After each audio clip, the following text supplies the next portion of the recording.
ஹாய்ங்க. நவராத்திரிய நம்ம இந்தியால ஒவ்வொரு திசையில இருக்கவங்களும் ஒவ்வொரு மாதிரி கொண்டாடுறாங்க. அத பத்தி சில விஷயங்கள நான் சமீபத்தில தான் கத்துக்கிட்டேன். இந்த பதிவு அந்த விஷயங்கள உங்களோட பகிர்ந்துக்க தான். நவராத்திரிய நார்த்ல இருக்கவங்க ராமருக்காக கொண்டாடுறாங்க. அவருக்காக வேண்டி ஃபாஸ்டிங் இருக்காங்க.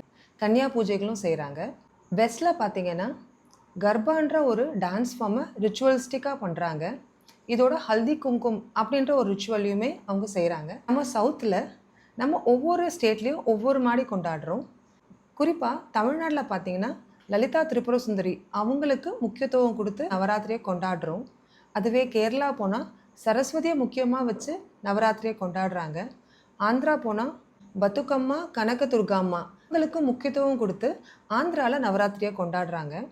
அதுவே நீங்கள் கர்நாடகா போனீங்கன்னா சாமுண்டீஸ்வரி அவங்களுக்கும் முக்கியத்துவம் கொடுத்து நவராத்திரியை கொண்டாடுறாங்க.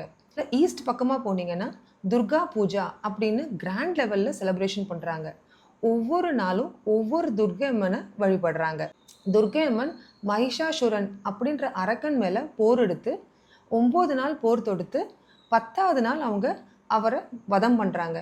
இந்த 9 நாளும் துர்கை அம்மன் ஒவ்வொரு அம்சத்தில் வெளிப்படுறாங்க. அவங்க அந்த அம்சத்தில் அன்னைக்கு போர் தொடுத்தாங்க. அந்த ஒவ்வொரு துர்கை அம்மனுக்கும் ஒரு பேர் இருக்குங்க. ஒவ்வொரு நாளும் துர்கை அம்மனோட அம்சங்கள் என்ன அதை படித்து தெரிஞ்சுக்கிட்டு அவங்கள படமாக வரைஞ்சிருக்கேங்க. இது ஃப்ரீ ஹேண்ட் ட்ராயிங் தான். இந்த வீடியோ பதிவு கடைசியில் அந்த படங்களை ஷேர் பண்ணுறேன், பாருங்கள்.